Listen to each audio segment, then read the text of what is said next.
Assalamualaikum warahmatullahi wabarakatuh. Pemirsa, di mana saja Anda berada, selamat berjumpa kembali dengan channel YouTube Insan Dongeng. Pada kesempatan ini saya Bang Elgi akan melanjutkan cerita di persimpangan jalan bagian ke-6. Terima kasih kepada semua subscriber yang selalu setia mengikuti. Selamat mendengarkan. Lalu, kapan kita sanggup menciptakan mesin-mesin sendiri? Tidak, kita belum lagi sanggup. Kita harus bersabar karena waktu belum lagi tiba. Pada saat ini kita baru sanggup merakit. Pada saat ini yang didahulukan barang-barang impor dan kita harus membelinya. Tidak peduli apakah barang-barang itu rongsokan atau tidak. Itu yang tertera di alam bebas, pikir Salman, belum lagi yang terpampang di halaman-halaman surat kabar. Hampir seluruh halaman surat kabar yang berpengaruh dikuasai sebagian besar oleh reklame-reklame. Berita dianggap nomor 2, tapi ini pun bisa dimengerti. Surat kabar mana yang bisa hidup cuma menggantungkan diri pada pelanggan-pelanggan. Hampir tidak ada. Daya beli dan tingkat kecerdasan masyarakat belum memadai, tapi walaupun tingkat kecerdasan sudah tinggi, kalau uang untuk membeli bacaan tidak ada, bagaimana? Tentu yang dipertimbangkan lebih dahulu adalah perut. Perut tidak bisa menunggu, kata orang. Perut perlu diisi supaya tidak mati.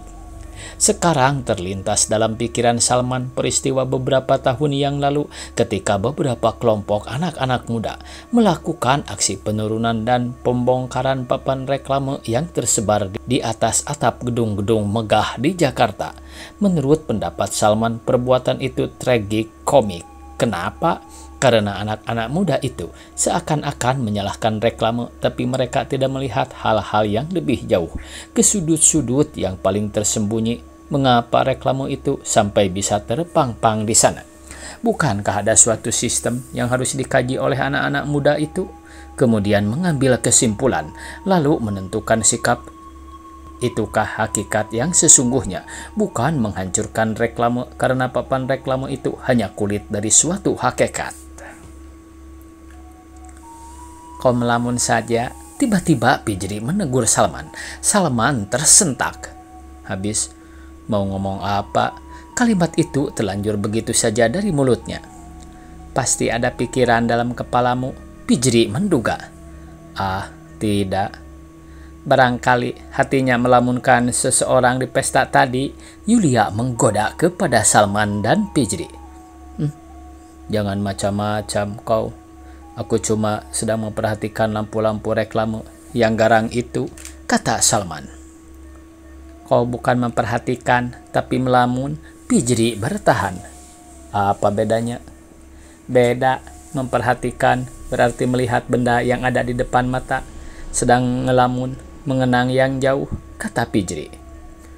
Seseorang di pesta tadi sudah jauh kan? Yulia menggoda lagi. Ah, sudah. Jangan mengada-ada, Salman tersinggung. Aku cuma menduga saja, kata Yulia seenaknya. Tapi dugaan yang tidak benar. Ah, jangan cepat-cepat tersinggung anak muda. Jangan berkelakar yang menyinggung perasaan, Salman memperingatkan. Sudahlah, jangan bertengkar, minta Pijri. Dia takut akibat dari pertengkaran itu Salman dan Yulia tidak saling menyapa. Aku minta maaf, kata Yulia. Kau tidak marah bukan? Pijri membujuk Salman. Tidak, aku tidak marah. Tapi kenapa kau kelihatan tercenung? Demi Tuhan, aku benar-benar cuma memperhatikan reklame-reklame itu. Pikiranku tidak ke tempat lain. Memang lampu-lampu reklame itu cukup menarik, Pijri mengakui. Itulah kepintaran pedagang, menarik perhatian, dan kita kadang-kadang seperti laron, mengerumuni cahaya lampu itu, tapi tak tahu dirinya terbakar karena panas. Maksudku, akhirnya kita akan termakan juga oleh ajakan reklame itu, kemudian membeli barang-barangnya, walaupun kita tidak membutuhkannya benar, kita hanya ingin mencoba seperti apa gerangan. Dalam hal ini, reklame itu telah berhasil menunaikan tugasnya dengan baik.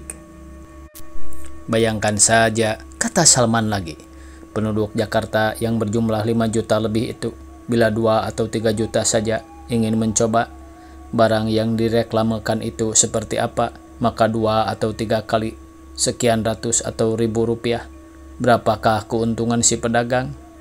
Itu baru yang ingin mencoba. Belum lagi yang ingin beli dengan sungguh-sungguh karena dia memang membutuhkan barang itu. Ini baru penduduk Jakarta, belum lagi penduduk kota-kota besar lain di Indonesia.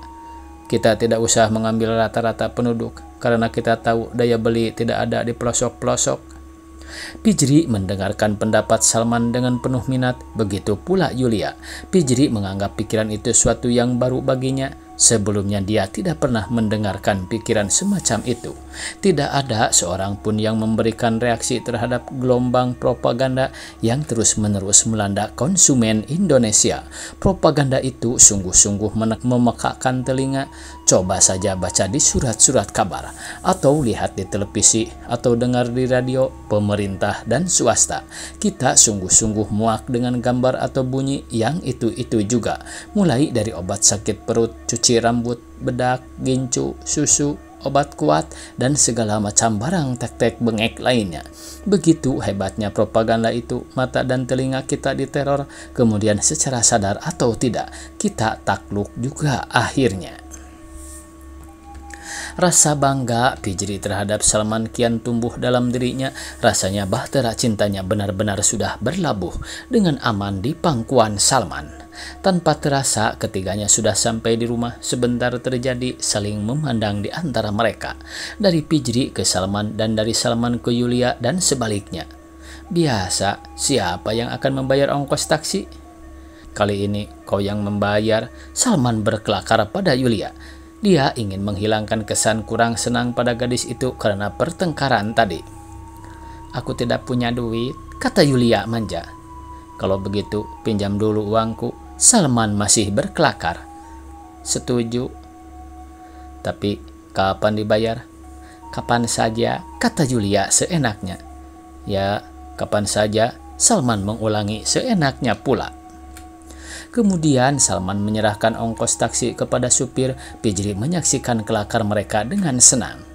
Bekas perwira itu dan istrinya belum lagi tidur. Mereka sedang asyik menyaksikan pertunjukan televisi terakhir. Seperti biasa sebuah film seri dari negeri asing, bukan dari negeri sendiri. Kita harus mengakui kita belum sanggup membuat film seri sendiri. Tapi kapan? Kita perlu bersabar. Salman kelihatan enggan untuk ikut menyaksikan film itu. Karena itu dia tetap berdiri. Bukan karena tidak senang, tapi dia ingin cepat pulang. Dia ingin beristirahat, itulah yang mendesak dalam pikirannya. Duduk dulu, minta bekas perwira itu pada Salman. Terima kasih, Pak. Salman terus duduk. Sebenarnya dia ingin terus pulang, tapi ajakan bekas perwira itu sukar ditolaknya. Di samping itu dia takut Pijri tersinggung kalau dia tidak duduk dulu. Bagaimana pertemuan tadi? Berlangsung dengan baik, Pak. Apa saja acaranya? Antaranya baca sajak. Menarik. Saya kurang mengerti. Salman mengakui. Sajak memang membutuhkan perhatian khusus, kata bekas perwira itu seperti orang mengerti sajak. Benar, Pak, karena sajak penuh dengan kalimat aneh. Barangkali itulah keahlian seorang penyair, menjalin kalimat dengan kata-kata khusus. Dan bagaimana dengan atase kebudayaan? Tanya bekas perwira itu. Kami tidak sempat ngomong-ngomong, tapi dia nampaknya simpatik. Memang tiap diplomat simpatik. Itulah kesan kita yang pertama-tama. Mereka semuanya nampaknya orang pilihan, baik dari segi lahiriah maupun pada sifat-sifat yang tersembunyi, kata Salman. Ya, negaranya tidak sembarangan memilih mereka untuk bertugas di negara lain. Mereka adalah orang-orang yang tangkas, baik dalam berpikir maupun ketangkasan jasmania. Dan tugas mereka biasanya tidak terbatas pada hal-hal seperti kalian hadiri tadi, tapi ada tugas-tugas lain yang lebih jauh lagi. Tidak jarang seorang atase kebudayaan suatu negara asing punya tugas yang menentukan dalam bidang politik, kata bekas perwira itu. Sementara itu, Pijri muncul dari belakang, sedang Yulia tidak. "Mana minuman untuk Salman?" tanya ibunya pada Pijri. "Terima kasih, Bu. Saya tidak minum," elak Salman. "Benar, tidak mau minum?" Pijri ingin ketegasan. "Benar, tadi di pertemuan aku sudah banyak minum." Pijri duduk di samping Salman, perhatiannya tertarik pada salah satu adegan film di televisi, hingga percakapan tentang minum untuk Salman berhenti begitu saja. Sementara itu, Salman memberi isyarat pada Pijri dia ingin pulang, tapi Pijri tidak peduli dengan isyarat itu. Sekali lagi, Salman memberi isyarat, kali ini dengan mencubit paha Pijri. Pijri tersentak, tapi tidak dilihat kedua orang tuanya. "Aku capek, aku ingin istirahat," bisik Salman. Tanpa menunggu reaksi dari Pijri, Salman terus minta diri pada bekas perwira itu dan istrinya. "Ngomong-ngomong, saya permisi pulang, Pak." "Kok buru-buru? Sudah malam, Pak." Sambil mengucapkan kalimat itu, Salman terus berdiri yang diikuti Pijri dengan spontan. Sesudah mengucapkan selamat malam, Salman terus menuju pintu. Pijri mengikutinya dari belakang. Salman mengambil skuternya. Kendaraan itu tidak dihidupkannya, tapi dituntunnya sampai di pintu pagar. Di pintu pagar mereka berhenti, keduanya saling berpandangan. Mereka saling memahami pandangan itu, tapi mereka tidak bisa berbuat apa-apa. Cahaya lampu di pekarangan itu terang benderang. Jelas sekali mereka kelihatan dari dalam rumah. "Tidak bisa di sini," kata Pijri. "Lalu bagaimana?" "Ya, tidak bisa. Sedikit saja, cepat-cepat," usul Salman. "Mana bisa, kelihatan dari dalam, lain kali saja," elak Pijri. "Tidak, sekarang juga mereka tidak melihat kemari," Salman memberi alasan. Pijri melihat ke dalam. Setelah yakin kedua orang tuanya sedang memusatkan perhatian pada televisi, dia merapatkan badannya pada Salman. Kemudian mereka saling bercium dengan sangat gairah. Tapi kejadian ini berlangsung hanya beberapa detik saja. Salman belum mau melepaskan, tapi Pijri terus berusaha melepaskan badannya dari pelukan Salman. Pijri takut kepergok. Salman tidak bisa memastikan apa yang akan dilakukan bapaknya pada saat ini. Apakah akan melaksanakan tugas sebagai jago tembak, menghabisi nyawa pejuang Republik? Yang jelas bapaknya sedang bersiap-siap. Sementara itu, di sisi lain penglihatannya muncul bekas perwira itu dengan seragam compang-camping, menyandang sepucuk bedil biasa. Bekas perwira itu sendirian saja seperti bapaknya. Tidak jelas bagi Salman kemana teman-temannya yang lain. Apakah mereka semua sudah tewas? Kesan yang pertama-tama bagi Salman terhadap kedua tokoh itu adalah sangat kontras. Bekas perwira itu dengan seragamnya yang compang-camping, kurus kering seperti tidak makan berminggu-minggu, tapi yang menggambarkan masih adanya harapan hidup yang menyala-nyala adalah pancaran sinar matanya yang menyala-nyala. Sedang bapaknya menggambarkan seorang yang tambun, tidak kurang suatu apa, cukup makan, cukup pakaian. Perbedaan lain yang cukup menyolok dari kedua tokoh itu adalah bila mata bekas perwira itu memancarkan keinginan hidup yang menyala-nyala, mata bapaknya menggambarkan kehausan ingin membunuh. Sekarang kedua tokoh itu mulai melangkah. Dalam beberapa langkah lagi mereka akan saling berhadapan. Suatu duel akan terjadi. Itulah yang diperkirakan oleh Salman. Kedua tokoh itu masih terus melangkah. 1, 2, 3, tinggal beberapa langkah lagi. Kedua ujung senapan mereka akan saling bersentuhan. Salman menunggu apa yang akan terjadi, tapi tak juga berlangsung. Dalam satu langkah kemudian keduanya berhenti. Mereka dalam kesiagaan yang tinggi, seperti ada yang mengomandokkan. Keduanya mengokang senjatanya, kemudian dibidikan ke tubuh masing-masing.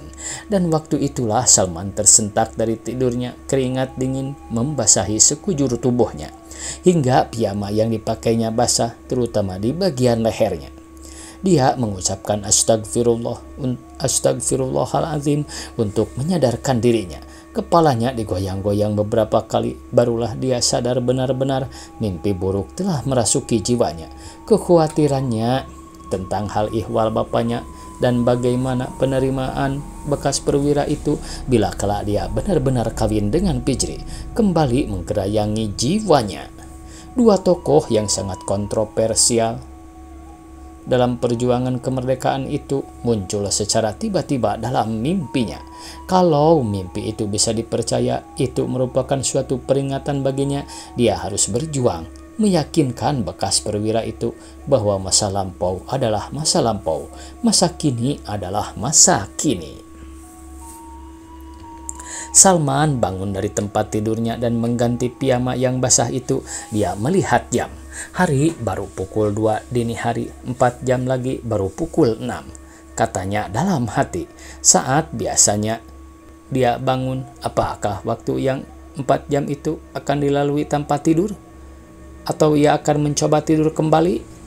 Sambil bertanya, demikian dia keluar kamar, kemudian mencari air minum. Dia minum dengan gairah sekali. Habis 1 gelas penuh. Setelah air itu membasahi kerongkongannya, perutnya terasa kenyang. Badannya terasa nyaman. Kegelisahannya yang diakibatkan mimpi itu kemudian mereda. Minum adalah kebiasaannya bila ada sesuatu yang menggelisahkan karena dia tidak merokok. Ya, merokok. Fijri telah menganjurkan supaya membiasakan diri merokok supaya kelihatan jantan sedikit katanya, tapi anjuran itu ditolaknya. Dia tidak bisa merokok. Tiap kali asap itu diisapnya, tiap kali itu pula dia batuk, lalu pusing-pusing. Karena itu persetan dengan merokok dan menurut pendapatnya tidaklah benar bahwa merokok merupakan gambaran kejantanan seseorang yang benar. Rokok dari segi kesehatan dapat menimbulkan kelainan-kelainan dalam tubuh, antaranya gairah seks akan berkurang. Ini yang pernah diketahuinya dari para ahli. Salman kembali ke kamar terus merebahkan diri di tempat tidur. Dia mencoba melupakan apa yang terjadi dalam mimpinya tadi. Konfrontasi antara bapaknya dan bekas perwira itu hanyalah bayang-bayang belaka, bukan kejadian sesungguhnya. Dia membantah hal itu akan terjadi benar-benar, malah adalah sebaliknya. Pikirnya, bekas perwira itu sebagai seorang kesatria telah melupakan lama sekali masa lampau itu dan memaafkan apa yang telah terjadi. Kemudian berlangsunglah perkawinan antara Salman dan Fijri dengan aman. Tiada halangan suatu apa. Salman menarik napas panjang. Dia sangat puas dengan dugaan itu.